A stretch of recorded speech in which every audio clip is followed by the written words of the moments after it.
தலைமுறைகள் வாழ்த்தும் தலைவன்.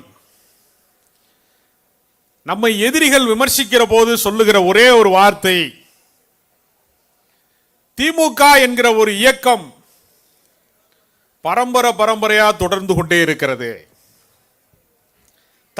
தலைமுறையாக தொடர்ந்து கொண்டே இருக்கிறது. அதுதான் எதிரிகளுக்கு இருக்கக்கூடிய ஒரே ஒரு பெரிய அச்சம். பேரறிஞர் அண்ணா அவர்கள் 69 மறைந்த போது திமுகவும் மறைந்துவிடும் என்று நினைத்தார்கள். ஆனால் அண்ணாவின் தம்பிகளில் ஒருவராக இருக்கக்கூடிய டாக்டர் கலைஞர் அவர்கள் அந்த தலைமை பொறுப்புக்கு வந்ததற்கு பின்னால் அவரை விடவும் அதிகமாக உழைக்க கற்றுக்கொண்ட காரணத்தினால் அந்த இயக்கத்தை அசைக்க முடியவில்லை. ஒரு 50 ஆண்டு காலம் ஒரு ஆலமரமாக முத்தமிழறிஞர் கலைஞர் அவர்கள் அந்த இயக்கத்தை வழிநடத்தினார். அவரோடு இந்த இயக்கம் தீர்ந்துவிடும் என்று நினைத்தார்கள். நம்முடைய தளபதி ஸ்டாலின் அவர்கள் தலைமை ஏற்க வந்ததற்கு பின்னால் நாடாளுமன்றத்திலே 40க்கு 40 மீண்டும் திராவிட மாடல் ஆட்சி 2.0 என்று அடுத்த வெற்றியை நோக்கி ஒரு பாய்ச்சல் காட்டுகிறார். இதோடு முடிந்துவிடும் என்று நினைக்கிற போதுதான் ஒரே ஒரு செங்கலை உயர்த்தி காட்டி மிகப்பெரிய அரண்மனைகளை சாம்ராஜ்யங்களை சரித்து மோடியினுடைய சாம்ராஜ்யத்தை சரித்தார் உதயநிதி. செட்டி நாட்டில் என்ன செய்வாங்கன்னா சீர்வரிசைகள்லாம் வச்சு ஒரு செட்டி நாட்டு அரசர், பல பேர் காரைக்குடிக்கு போனவங்களுக்கு தெரியும், ஒரு தெருவில் தொடங்கி இன்னொரு தெருவில் போய் தான் அந்த வீடே முடியும். கவிஞர் கண்ணதாசன் கூட எழுதினாரு, சென்னையிலே பல பேருக்கு படுத்து உறங்குவதற்கு வீடு கிடையாது, தெருவில் படுத்து கிடக்கான். தேர்தல் ஆணையம் கூட சொன்னா, என்னடா ஒரு வீட்டில் 500 பேரை பேரை போட்டு வச்சிருக்கேன்னு கேட்டதுக்கு 000 போட்டிருக்கலாம், என்னடான்னு கேட்டதுக்கு மோடியினுடைய டிஜிட்டல் இந்தியா வளர்ந்ததற்கு பின்னால் பாலத்துக்கு அடியில் கொஞ்சம் பேர் படுத்து கிடக்குறாங்க, அவங்க தான் 000ன்னு தேர்தல் ஆணையம் நமக்கு சொன்னான். கண்ணதாசன் எழுதினாரு, அங்கே மிகப்பெரிய வீடுகள், அரண்மனை மாதிரி வீடுகள் இருக்கிறது செட்டிநாட்டிலே. அங்கே ஒத்த கிளவி உட்கார்ந்துருக்கும் தனியா பெரிய வீட்டில். அங்கே குடியிருப்பதற்கு ஆட்கள் இல்லை. இங்கே நிறைய பேர் இருக்கிறான், இவனுக்கு வசிப்பதற்கு தலை சாய்க்க ஒரு இடமே இல்லை. ஒரு செட்டிநாட்டு அரசர் என்ன பண்ணாரு, ஒரு பெரிய சீர்வரிசையெல்லாம் உண்டாக்கி ஒரு பெரிய ஃபங்க்ஷன், அவருடைய மகள் திருமணத்துக்கு ஒரு சவால் விட்டார் எல்லார்ட்டையும் பார்த்து. யாராவது ஒரு குறை சொல்லிட்டேன்னு வச்சுக்கோங்க இந்த சீர்ல, நான் 1 கோடி ரூபாய் பரிசு வழங்குறேன் அப்படின்னாரு. செட்டிநாட்டு அரசர் ஒருத்தர் பார்த்தா எல்லாமே இருக்கு, இங்க சீர்வரிசையில் இல்லாத பொருளே கிடையாது. எந்த வகை எடுத்தாலும் அதுல 10 வகை இருக்கு. அண்டா இருக்கு, குண்டா இருக்கு, எல்லாமே இருக்கு, வெள்ளித்தட்டு இருக்கு, எல்லாமே இருக்கு. அப்போ ஒரு வயசான கிழவி வந்துச்சு, சுத்தி பார்த்துச்சு. அதுக்கு சரியா கண்ணு தெரியுமானே தெரியல, சுத்தி பார்த்துச்சு. பார்த்துட்டு சொல்லுச்சு, என்ன சீர் வச்சிருக்கிறாங்க இளவுமை, இங்க ஈருவழியை காணா அப்படின்னு. உண்மையிலேயே மறந்துட்டாங்க ஈருவழி. அன்னைக்கு டக்குன்னு 1 கோடி ரூபாய் பரிசு கொடுங்கடா அந்த கிழவிக்கு அப்படின்னாங்க. இப்ப இருக்கிற நிலைமை எப்படி இருக்குன்னா, குறைகளை கண்டுபிடிப்பதற்கு இந்த அரசாங்கத்திலே என்ன இருக்கிறது, காலங்காலமா இருக்கிற பிரச்சனையை கொண்டு வந்து இந்த அரசாங்கத்தினுடைய குறைன்னு சொல்றான். திமுக தோன்றி 75 ஆண்டு காலம் தான் ஆகிறது. ஆனா ஜாதி இந்த நாட்டில் 2000 வருஷமாக இருக்கிறது. தலையில பிறந்தவன் பிராமணன், தோளில பிறந்தவன் சத்திரியன், மார்பில பிறந்தவன் வைசியன், காலில பிறந்தவன் சூத்திரன் அப்படின்னு எழுதி வச்சிருக்கான் அந்த நாட்டில். ஒருத்தர் கேட்டாரு, தலையில போய் ஒருத்தன் பிறக்க முடியுமா, தோல்ல போய் ஒருத்தன் பிறக்க முடியுமா, மார்புல போய் ஒருத்தன் பிறக்க முடியுமா, காலில் போய் ஒருத்தன் பிறக்க முடியுமா? அதுக்கு தான் தந்தை பெரியார் சொன்னாரு, உண்மையிலேயே மனிதன் பிறப்பதற்கென்று இயற்கை ஒரு வாசலை வைத்திருக்கிறது, அதன் வழியாகத்தான் மனிதன் பிறக்க முடியும். தலையில பிறக்க முடியாது, தோளில பிறக்க முடியாது, மார்பில பிறக்க முடியாது, காலில பிறக்க முடியாது. ஐயா, அந்த தாழ்த்தப்பட்டவன் சொல்லக்கூடியவன், பஞ்சமர்னு சொல்லக்கூடியவன், அவன் எங்கே பிறந்தான்னு வேதத்துல குறிப்பே இல்லையா அப்படின்னு சொல்லும் போது பெரியார் சொன்னாரு, அவன் தான் அவன் அப்பனுக்கும் ஆத்தாளுக்கும் பிறக்க வேண்டிய இடத்துல பிறந்திருக்கான் அப்படின்னு சொல்லிட்டாரு டக்குன்னு கோவத்துல. ஜாதி என்கிற நச்சு மரம் வெட்ட வெட்ட தலைத்துக் கொண்டே இருக்கிறது. ஜாதி என்கிற நச்சு மரம் வெட்ட வெட்ட தலைத்துக் கொண்டே இருக்கிறது. கடவுள் என்கிற அடிமரத்தை வெட்டாமல் என்னால் சாதி என்கிற கிளை மரத்தை என்னால் சாய்க்க முடியவில்லை என்று தந்தை பெரியார் சொன்னார். அவர் எடுத்த எடுப்பிலேயே கடவுள் இல்லைன்னு அவர் சொல்லல. அவர் ரொம்ப காலமா ஒரு இயற்கை இருக்கிறது, இயற்கையினுடைய பேராற்றல் இருக்கிறது, ஒரு சக்தி இருக்கிறது என்றுதான் அவர் நம்பினார். அவர் என்ன சொன்னாருன்னா சாதி கூடாது அப்படின்னு சொன்னாரு. ஐயா அப்படிலாம் சொல்லக்கூடாதுங்கய்யா, அது ஏற்கனவே சாஸ்திரத்தில் சொல்லியிருக்குங்கய்யா அப்படின்னு சொன்னப்ப, அப்படின்னா நான் சாஸ்திரமும் கூடாதுங்கிறேன்னாரு. ஐயா அப்படி சொல்லக்கூடாதுங்கய்யா, அது வேதத்தில் சொல்லப்பட்டிருக்கு அப்படின்னா, அப்படின்னா வேதமும் கூடாதுங்கிறேன் அப்படின்னாரு. வேதம் கூடாதுன்னு சொல்லக்கூடாதுங்கய்யா, அதை சொன்னவரே கடவுள் தாயான்னு சொல்லும் போதுதான் கடவுளும் கூடாதுங்கிறேன்னாரு. கடவுள் நம்பிக்கைக்கு திராவிட முன்னேற்ற கழகம் என்றைக்குமே எதிராக இருந்ததில்லை. அனைத்து சாதியினரும் அர்ச்சகர் ஆகலாம் என்று உத்தரவு போட்டது பாஜக காரன் கிடையாது. எல்லாருக்கும் வழிபாட்டு உரிமை வேண்டும், ஆடுகளும் நாய்களும் நடக்கிற தெருவிலே மனிதனுக்கு வழிபாட்டு உரிமை வேண்டும் என்று தந்தை பெரியார் சொன்னாரு. அந்த கருத்தை சொல்லி பேரறிஞர் அண்ணாவே சொன்னாரு, நான் பிள்ளையாருக்கு தேங்காய் உடைக்க மாட்டேன் என்பது எவ்வளவு உண்மையோ அவ்வளவு உண்மை, நான் பிள்ளையாரையும் உடைக்க மாட்டேன்னாரு. யாருடைய வழிபாட்டுக்கும் எதிராக யாரும் நிற்கக்கூடாது. ஆனா இவன் என்ன செஞ்சான்னா, இந்த வேதத்தை காட்டி, இந்த சாஸ்திரத்தை காட்டி, இந்த சமய நம்பிக்கைகளை காட்டி என்ன செஞ்சான், புருஷன் இறந்து போனேன்னா பொண்டாட்டியை கொண்டு வந்து எரியிற தீல, கொதிக்கிற தீல கொண்டு வந்து உடன்கட்டை ஏறுகிற வழக்கம் நேர சொர்க்கத்துக்கு போயிடுவான்னா. இன்னைக்கு சொல்ல முடியுமா உடன்கட்டை ஏறும் வழக்கம் வந்து புனிதமானது, பெண்களுக்கு வந்து ரொம்பவும் சுகமா இருக்கும், அதுல வந்து புருஷன் போன பாடையில நானும் நெருப்புல குதிச்சேன்னா ரொம்ப சுகமா இருக்கும் அப்படின்னு சொல்ல முடியுமா? சொல்ல முடியாது. இன்றைக்கு அந்த இருண்ட காலத்துக்கு தான் நம்மளை கூப்பிடுறான். கோவில்ல வந்து பணிப்பெண்களாக இருக்கிறவர்கள், தேவனுக்கு அடியார்களாக இருக்கிறவர்கள், நீங்க யோசிச்சு பாருங்க. கன்னியாஸ்திரிகள் இருக்கிறாங்க, கடவுளுக்காக அர்ப்பணிக்கப்பட்ட பெண்கள் என்று இருக்கிறாங்க. அது மாதிரி தேவனுக்கு அடியார்களாக இருக்கிறவர்கள், கோவில் பணிப்பெண்களாக இருக்கிறவர்கள் பல பேர் இருந்தாங்க. அவர்களை இவங்க என்ன பண்ணிட்டாங்க, நோண்டி குருக்கள்லாம் பாலியல் ரீதியான இச்சைகளுக்கு பயன்படுத்தி கற்பத்தடை இல்லாத காலத்தில் பல குழந்தைகள்லாம் பிறப்பதற்கு அவங்க காரணமாகி பாலியல் ரீதியாக அந்த பெண்களை சுரண்டிட்டு தேவனுக்கு அடியார்களாக இருந்த கோவில் திருப்பணி செய்த பெண்களை தேவர் அடியார்கள் என்பதுதான் பின்னாடி இன்னைக்கு ஆட்டோக்காரன் நம்மளை குறுக்க போனோம்னா என்ன சொல்லிட்டு போறான், அடே தேவனாம என்ன சொல்லிட்டு போறேன் நம்மள. அது வந்து கெட்ட வார்த்தை ஆகி போச்சு. இன்றைக்கு அது என்னால சொல்ல முடியல சபையில் வைத்து. ஆனால் அது எங்கிருந்து புறப்பட்டது, கடவுள் நம்பிக்கையின் பெயரால் ஏமாற்றுகிற ஒரு கூட்டம் அதை செய்தது. அதனால் தான் திராவிட இயக்கம் என்ன செய்ததுன்னா, கடவுள் நம்பிக்கையின் பெயரால் எங்களை கைநாட்டு பேர்வழிகளாக வைத்திருந்தார்கள், ஆடு மாடு மேய்ப்பவர்களாக எங்களை வைத்திருந்தார்கள், எங்களை கல்வி அறிவற்றவர்களாக வைத்திருந்தார்கள், என்னை தாழ்த்தப்பட்டவன் என்று சொன்னார்கள், பிற்படுத்தப்பட்டவன் என்று சொன்னார்கள், ஒடுக்கப்பட்டவன் என்று சொன்னார்கள். அப்படிப்பட்ட நிலையிலே இருந்த எல்லாரையும் இன்றைக்கு ஒரு காலத்தில் படிப்புங்கிறது குருகுலத்தில் மட்டும்தான் இருந்துச்சு, கோவணம் தோச்சு போடுறவனுக்கு மட்டும்தான் படிப்பு சொந்தமா இருந்துச்சு, சாமானியனுக்கு கல்வி கிடைக்கல, பள்ளிக்கூடங்கள் கிடையாது, இன்றைக்கு கல்லூரிகள் கிடையாது. வெள்ளக்காரன் இந்த மண்டியிலே வந்ததற்கு பின்புதான் எல்லாருக்குமான கல்வி நிலையங்கள் திறக்கப்பட்டது.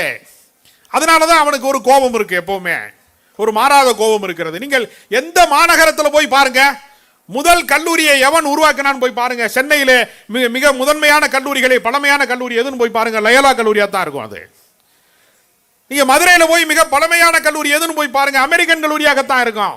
கிறிஸ்தவர்கள் தான் என்ன செய்தான்னா அதற்கான விடுதலையை, கல்வியை கொடுத்தா. அதாவது கல்வி எவ்வளவு பெரிய முக்கியமான விஷயம் அப்படிங்கிறதுக்கு ஒரு முக்கியமான ஒரு கருத்து இருக்கிறது. சாதாரண மனிதனுக்கு அதிகாரத்திலே பங்கு இருக்கிறதா? இப்ப நீ யோசிச்சு பாருங்க, ஒரு அரசு ஊழியருக்கு வந்து சம்பளம் கையெழுத்து போட்டு, பச்சைங்களை கையெழுத்து போட்டு ஒரு அரசு ஊழியர் சம்பளம் வாங்கிடுவாரு. ஆனா கிராமத்தில் வேலை செய்யக்கூடிய பெண்களுக்கு யாராவது அரசாங்க பணத்தை கொடுத்து பழக்கம் இருக்கிறதா? அது பேராண்டி வருவானான்னு காத்திருக்கோம், வெத்தலாக்கு வாங்கி கொடுப்பானா, என்னப்பா என்னைய பார்க்காம போற, ஒரு 100 ரூபா கொடுத்துட்டு போப்பான்னு கேட்க வேண்டிய நிலைமை இருக்கான். இன்றைக்கு ஒவ்வொரு பெண்களுக்கும் 1000 ரூபாய் அரசாங்கம் கொடுக்கிறது என்று சொன்னால், அரசாங்கத்திலே அவர்களுக்கு அந்த உரிமை இருக்கிறது, அதிகாரம் ஒரு இடத்திலே குவிக்கப்பட்டிருக்கிறது. சாமானியனுக்கு அதிலே பங்கே இல்லை. சாமானியனுக்கு அதிகாரத்திலே பங்கு வைப்பதற்காக உருவாக்கப்பட்டதுதான் கல்வி. ஒரு நாட்டினுடைய முதலமைச்சராக இருந்தவரை கோர்ட்ல ஒரு ஜட்ஜ் சொல்றாரு, நீ வருமானத்துக்கு அதிகமாக சொத்து சேர்த்து இருக்கிறாய், நீ ஒரு குற்றவாளி, நீ சிறைக்கு போக வேண்டும், பார்ப்பன அக்கிரகார சிறையிலே உன்னை அடைக்கிறேன்னு ஒரு ஜட்ஜ்மெண்ட் வருதுன்னு சொன்னா, ஒரு முதலமைச்சரை சிறைக்கு அனுப்பக்கூடிய அதிகாரம் ஒரு ஜட்ஜுக்கு எங்கிருந்து வருகிறது? கல்வியிலே இருந்து வருகிறது. அதனாலதான் கல்வியை மறைத்து வச்சிருந்தான் இவ்வளவு காலமாக. இப்ப நாங்கெல்லாம் வந்து தொலைக்காட்சி விவாதங்கள்ல இந்திரகுமார் தேரடி, சுபேர் மாதிரி ஆட்கள்லாம் பேசுறான். காந்தராஜுக்கெல்லாம் வந்து பெண் ரசிகைகள் அதிகமா இருக்கிறாங்க, பெருங்கூட்டம் இருக்கிறது. இளம் ரசிகைகள் அவருக்கு மிகப்பெரிய கூட்டம் இருக்கிறாங்க. லட்சக்கணக்கில் கோடிக்கணக்கில் வைரல் ஆகுது அவர் எது பேசினாலும். அவர் காந்தராஜ் ஒரு மருத்துவராக இருக்கிறார் என்று சொன்னால், திராவிட இயக்கம் தான் ஒரு காலத்திலே உயர் சாதியிலே பிறந்தவர்கள், மேட்டுக்குடியாக இருக்கிறவர்கள் ஒரு சிலருக்கு மட்டுமே இருந்த கல்வியை எல்லாருக்குமானதாக மாற்றி தந்தது எது? திராவிட இயக்கம் தான் மாற்றி தந்தது. இன்னைக்கு பாஜகவுடைய ஒரு மாநில தலைவராக இன்னைக்கு இருக்கிற ஒரு ஆள் சொல்றாரு, இந்த ஆட்சியை வந்து அகற்றி விடுவேன். எப்படி? மக்கள் போராட்டத்தில் அகற்றுவியா? மக்களை திரட்டிட்டு வந்து அகற்றுவியா? எப்படி அகற்றுவ அப்படின்னு கேட்டதுக்கு, நான் பஞ்சாங்கம் பார்த்தேன், அதுல சொல்லியிருக்கு ஆட்சி மாற்றம் ஏற்படும் அப்படின்னு. ஆளுகிற அரசாங்கத்தின் மேல மக்களுக்கு அதிருப்தி இருக்குன்னு அவர் சொல்றாரு. பத்திரிகைக்காரன் கேட்கிறான், ஆளுகிற அரசாங்கம்னா பிஜேபியும் சேர்த்தான்னு கேட்கிறான். அவன் பஞ்சாங்கத்தை பார்க்க முடியுது. பல பேர் சொன்னா ஸ்டாலினுக்கு வந்து ஜாதகத்துல முதல்வராக கூடிய யோகம் இல்லைன்னு சொன்னா, சொன்னவன் பூரா தெருவில் திரிகிறான், கவுன்சிலர் ஆக முடியாம திரிகிறான், வார்டு மெம்பர் ஆக முடியாம திரிகிறான். அவர் திராவிட மாடல் 2.0 இரண்டாவது ஆட்சியை உருவாக்குகிற இடத்துல அவர் இருக்கிறார். இந்தியா மொத்தத்தையும் ஆட்சி செஞ்சாலும் தமிழ்நாட்டை கைப்பற்ற முடியாமல் பாஜக தவிக்கிறது. என்னடா விழுந்து விழுந்து சாமி கும்பிடுறாங்க, ஓட்டு போட மாட்டேங்கிறாங்க அப்படின்னு கேட்கிற போது அவர்களுக்கு தெரிகிறது, வழிபாடு என்பது வேறு, வாழ்க்கை என்பது வேறு. சாதாரண ஒரு கவுன்சிலரை தேர்ந்தெடுக்கணும்னா கூட அவர் அந்த பகுதிக்கு உண்மையாக உழைப்பாரா? குடிநீர் தேவைகளை பூர்த்தி செய்வாரா? அந்த பகுதிக்கான கழிவு நீரை அகற்றுவதற்கு உதவி செய்வாரா? மழைநீர் சேகரிப்புக்கு உதவுவாரா? சாலைகள் போட்டு தருவாராங்கிறதுக்கு தான் கவுன்சிலரை தேர்ந்தெடுக்கிறான், பஞ்சாயத்து தலைவரை தேர்ந்தெடுக்கிறான், சட்டமன்ற உறுப்பினரை தேர்ந்தெடுக்கிறான். சாதி கலவரம் நல்லா பண்ணுவார் அவரு. எப்படி மத கலவரம் எப்படி பண்ணுவார்? நல்லா பண்ணுவாரா? வம்புடுப்பாரா நல்லா? ஏன்னா காலையில எந்திரிச்சு குளிச்சுட்டு சாமி கும்பிட்டு, என் கை கால் சௌக்கியமா இருக்கணும், என் புள்ள நல்லா இருக்கணும், நாங்கெல்லாம் நல்லா இருக்கணும்னு சொன்னா அவன் பக்தன். காலையில எந்திரிச்சு பள்ளிவாசலை உடைக்கணும், தேவாலயத்தில் போற பாதிரியார கையை முறிக்கணும், வம்புழுக்கணும் அப்படின்னு சொன்னா அவன் சங்கி. தமிழ்நாட்டிலே பக்தர்கள் இருக்கிறார்கள், சங்கிகள் கிடையாது. அதனால பாஜகவுக்கு இங்க வேலை கிடையாது. சமீபத்தில் பார்த்தீங்கன்னா தமிழிசை சவுந்தரராஜன் சொல்றாங்க, எஸ்ஐஆர் மேல வந்து எங்களுக்கு வந்து கரெக்டா இருக்கிறதுனால தான் தமிழ்நாட்டில் பாஜக ஜெயிக்கல அப்படின்னு அவங்க சொல்றாங்க. அப்ப ஜெயிச்ச இடத்துல எல்லாம் எஸ்ஐஆர் வேலை செஞ்சிருக்குன்னு ஒத்துக்கிறாங்கன்னு தானே அர்த்தம். திண்டுக்கல் சீனிவாசன் ஒரு கிறுக்கை மாதிரி ஒருத்தன் பேசுவாப்ல, அதிமுகவுடைய 2ஆம் கட்ட தலைவர்கள் ஒரு முன்னாள் அமைச்சர். அவர் சொல்றாரு, எஸ்ஐஆர்னால தான் பீகார்ல ஜெயிச்சாங்க, தமிழ்நாட்டிலையும் நாங்க ஜெயிச்சிருவோம். அப்ப அவங்க நம்புறது பொது வாக்காளர்களை கிடையாது, எஸ்ஐஆர் தான் நாங்க நம்புறோம் அப்படிங்கிறாங்க. இன்றைக்கு தமிழ்நாட்டினுடைய அரசியலை எப்படியாவது தடம் புரட்டி விட வேண்டாம். அதற்கு ஒரே ஒரு வாய்ப்பு தான் இருக்கிறது. என்ன வாய்ப்பு இருக்கு அப்படின்னா, 41 பேரை நெரிசல் மரணத்தில் யாரு கொண்டாங்களோ அவர் வந்துட்டாருன்னா இந்த நாடே மாறிடும்னு டிவியில தொலைக்காட்சியில பூரா விவாதம் நடத்துறான். டெய்லி எங்களை கூப்பிடுறான். இந்த டிவியில விவாதத்தில் பேசுறதுல ஒரு பெரிய விபரீதம் இருக்கிறது. அதாவது கண்ணு தெரிஞ்சவனும் கண்ணு தெரியாதவனும் உரையாடுறது மாதிரி தான் விவாதம். அறிவு இருக்கிறவனும் அறிவு இல்லாதவனையும் ஒன்னா கொண்டு வந்து உட்கார வச்சிருவாங்க. கண்ணு தெரிஞ்சவன் சொல்றான், இந்த உலகத்தில் சூரியன் இருக்கு, சந்திரன் இருக்கு, தீபம் இருக்கு, நட்சத்திரம் இருக்கு, எல்லாமே இருக்கு அப்படின்னு சொல்றான். கண்ணு தெரியாதவன் சொல்றான், இதெல்லாம் இருக்குன்னா உடனே என்கிட்ட கொண்டு வந்து காட்டு அப்படிங்கிறான். கண்ணு தெரியாதவன்ட்டு எப்படி கொண்டு வந்து காட்டுறது? அந்த வழியாக புத்தர் போனார். அந்த கதை முடிகிறது. அந்த வழியாக புத்தர் போனார். கண் தெரியாதவனுக்கு சிகிச்சை அளியுங்கள், அவன் அப்பொழுது தீபத்தை பார்ப்பான், நட்சத்திரங்களை பார்ப்பான், நிலாவை பார்ப்பான், சூரியனை பார்ப்பான்னு சொன்னாங்க. அது மாதிரி தமிழ்நாட்டிலே இருக்கிறவர்களை எல்லாம் அறிவு குருடர்களாக மாற்றுவதற்கு பாஜக போன்ற மதவாத சக்திகள் இங்கே முயற்சி செய்து கொண்டே இருக்கிறது. தமிழர்கள் உலகம் முழுக்க பரவி கிடக்கிறான், ஐரோப்பிய நாடுகளிலே பரவி கிடக்கிறான், டாக்டரா இருக்கிறான், இன்ஜினியரா இருக்கான். உலக நாடுகள் முழுக்க தமிழர்கள் மிகப்பெரிய உயர்ந்த அந்தஸ்திலே இருக்கிறான். அதற்கு காரணம் என்ன? அரசு பள்ளிக்கூடங்களை அதிகமாக திறந்தது. ஒரு மாவட்டந்தோறும் மருத்துவக் கல்லூரிகளை திறந்தவர் டாக்டர் கலைஞர் அவர்கள். அப்படிப்பட்ட ஒரு ஆட்சியை, ஒரு கட்டமைப்பை அவர்கள் உருவாக்கி வைத்திருக்கிறார்கள். ஆனால் பீகார்ல இருந்து கிளம்பி வர்ற ரயில் நிலையத்துக்கு போனீங்கன்னா, சென்ட்ரல் ரயில் நிலையத்துக்கு போனீங்கன்னா கும்பல் கும்பலா கூட்டமா வந்துகிட்டே இருக்கான். என்னடான்னு பார்த்தா இங்கே வந்து பானிபூரி விற்கிறதுக்கும் பான் பராக்கு விற்கிறதுக்கும் இங்கு வந்து சப்பாத்தி கடை, அதிகபட்சம் சப்பாத்தி கடை வைக்கிறதுக்கும் வர்றான். அந்த உடல் உழைப்பு தொழிலாளர்களை நம்ம கொச்சப்படுத்தல. ஆனால் அவர்கள் சாரசாரையாக அந்த ஊரிலே பிழைக்க முடியாமல் இந்த ஊருக்கு வர்றாங்க, தமிழ்நாட்டுக்கு வர்றாங்க. நம்ம சிங்கப்பூருக்கு போறது மாதிரி, துபாய்க்கு போறது மாதிரி, கனடாக்கு போறது மாதிரி தான் அவன் இந்த ஊருக்கு வர்றான். அப்படின்னா என்ன அர்த்தம்னா, இந்தியாவினுடைய சிங்கப்பூராக தமிழ்நாடு இருக்கிறது, இது கனடாவாக இருக்கிறது, இது அமெரிக்காவாக இருக்கிறது என்று வடக்க இருக்கிறவே ஒத்துக்கிறான். அந்த மாநிலத்திலே இந்தியாவிலேயே அதிகமாக வறுமை இருக்கக்கூடிய மாநிலமாக பீகார் போன்ற மாநிலங்கள் இருக்கிறது. அது இந்த கட்டமைப்புக்கு வருவதற்கு இன்னும் 50 ஆண்டு காலமாகும். இந்த நிலையை அடைவதற்கு அவர்களுக்கு இன்னும் பல உழைப்பை செலுத்த வேண்டியிருக்கு. அங்க இருக்கக்கூடிய தலைவர்கள் அதை பற்றி கவலைப்படவில்லை. அதனால இன்றைக்கு வந்து தமிழ்நாட்டை வந்து ஒரு பின்தங்கிய மாநிலமாக மாற்றணும். இங்கு மெட்ரோ திட்டத்துக்கு பணம் கொடுக்க கூடாது. இதைவிட பின்தங்கி இருக்கக்கூடிய ஊர்களுக்கு மெட்ரோவுக்கு பணத்தை மத்திய அரசாங்கம் கொடுத்து விட்டு நமக்கு எந்த விதமான பணத்தையும் தர அவர்கள் மறுக்கிறார்கள். அதனால இன்னைக்கு என்ன ஆச்சு, எடப்பாடி பழனிசாமிக்கு வழி தெரியல, என்ன செய்யறதுன்னு தெரியல. அமித்ஷாவினுடைய காலடிகளிலே விழுந்து கிடக்கிற எடப்பாடி பழனிசாமி மாதிரி ஆட்களே விஜய் வருவாரான்னு கதவை திறந்து காத்திருக்கிறார்கள். ஆனா விஜய்க்கு வந்து எது ராத்திரி எது பகலுங்கிற விவரமே இன்னும் தெரியல. அவர் ஒரு மயக்கத்திலேயே இருக்கிறார், அரை மயக்கத்திலே இருக்கிறாரு. அவரை கூட்டிட்டு வந்து 4 A4 ஷீட்ல பேப்பரை கொடுக்குறாங்க. அவர் அதை மட்டும் அப்படி பேசிட்டு டபக்குன்னு உள்ள போயிடுறாரு. ஒரே ஒரு FIRக்கு ஒரு கட்சியே காணாம போயிருச்சு தமிழ்நாட்டில். எல்லாருமே தலைமறைவாயிட்டான். கட்சியில ஒரு சிலர் தலைமறைவாவார்கள் குற்ற பின்னணி வரும்போது, ஒட்டுமொத்த கட்சியே காணாம போயிருச்சு. இன்றைக்கு தமிழ்நாட்டினுடைய அரசியலை ஒரு சினிமாக்காரனுடைய காலடியிலே கொண்டு வந்து வைப்பதற்கு அவர்கள் காத்திருக்கிறார்கள். எடப்பாடி பழனிசாமி மாதிரி ஒரு பொம்மைகளைத்தான் அவர்கள் விரும்புகிறார்கள். ஆனால் தமிழ்நாட்டினுடைய அடுத்த தலைமுறை அரசியலை தீர்மானிப்பதற்கு உதயநிதி ஸ்டாலின் மாதிரியான தலைவர்களை இந்த இயக்கம் உருவாக்கி வைத்திருக்கிறது. அறிவு திருவிழாவை அவர்கள் நடத்துகிறார்கள்.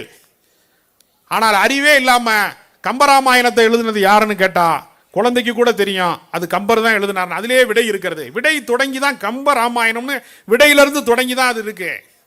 ஆனா சேக்கிலார் தான் எழுதினார்னு சொல்லக்கூடிய அளவிற்கு இருக்கக்கூடிய அவர்கிட்ட கேட்கிறாங்க, திராவிடம்னா என்ன, திராவிடம்னா என்னன்னு கேட்டா அதெல்லாம் புராணம் படிச்ச ஆளுக்கு தான், புராணம் படிச்ச ஆளுக்கு தான் தெரியும்னு எடப்பாடி பழனிசாமி சொல்றாரு. அப்புறம் தான் எனக்கு தெரிஞ்சிச்சு அவருக்கு புராணம்னாலும் என்னன்னு தெரியாது. ஏன்னா புராணம் படிக்கிறதுக்கும் திராவிடத்துக்கும் சம்மந்தமே கிடையாது. இது ஒரு இனக்கோட்பாடு. அவருக்கு ரெண்டுமே தெரியாது. அப்படிப்பட்ட தத்திகளை வைத்துக்கொண்டு பாஜக இந்த மண்ணை கால்பதிக்க விரும்புகிறது. அதை உடைப்பதற்கு உதயநிதியினுடைய தலைமையிலே ஒரு பெரும் படை இங்கே தயாராக இருக்கிறது. சனாதனம் என்பது டெங்கு மாதிரி. சாதி ஏற்றத்தாழ்வுகளை ஏற்றுக்கொள்வதுதான் சனாதனம். அந்த சனாதனத்தை ஒருபோதும் தமிழ்நாட்டிலே ஏற்க மாட்டோம். சமத்துவம் தான் எங்கள் கொள்கை, சமூக நீதிதான் எங்கள் கொள்கை என்று உதயநிதி பிரகடனப்படுத்துகிறார். அதனால் தான் அவர்கள் என்ன நினைக்கிறாங்கன்னா, வாரிசுகள் வருவது அவர்களுக்கு பிரச்சனை அல்ல, வாரிசுகள் கொள்கைகளோடு வருகிறார்கள், கோட்பாடுகளோடு வருகிறார்கள். இந்த மண்ணை மதவாதமாக மாற்றுவதற்கு, சாதியவாதமாக மாற்றுவதற்கு, பிளவு அரசியல், வெறுப்பு அரசியலை விதைப்பதற்கு இடம் தராத இன்னொரு தலைவர் உருவாகிறார் என்கிற அச்சத்திலே அவர்கள் இருக்கிறார்கள். அதனால் தான் தலைமுறைகள் வாழ்த்தும் ஒரு தலைவனை இந்த கருத்தரங்கம் வேண்டிக் கொண்டிருக்கிறது. நாம் ஒரு சரியான தலைமையை கண்டடைகிற போது எந்த ஊருக்கு போறோம்னு தெரிஞ்சு நம்ம பஸ்ல ஏறணும். ஏதாவது ஒரு ஊருக்கு டிக்கெட் கொடுங்கன்னு கேட்டால் கண்டக்டரே குழப்பமாயிருவான். எதிர்க்கட்சிகளுடைய கூட்டணி என்பது எங்கு போகிறோம் என்று எவனுக்குமே தெரியல. எனவே தமிழ்நாட்டினுடைய இந்த அரசியல், இப்போது நாம் அனுபவித்துக் கொண்டிருக்கிற உரிமைகள், கல்வி, நமக்கான இப்போது கிடைத்துக் கொண்டிருக்கக்கூடிய சலுகைகள் எல்லாவற்றையுமே இல்லாமல் செய்யக்கூடிய ஒரு சூழலை நோக்கி அவர்கள் கொண்டு போகிறார்கள். அதற்கு நாம் பலியாகிவிடக் கூடாது என்று சொல்லி இந்த அளவில் என் பேச்சை நிறைவு செய்கிறேன். நன்றி, வணக்கம். அரங்கம் சூடேறி இருக்கிறது.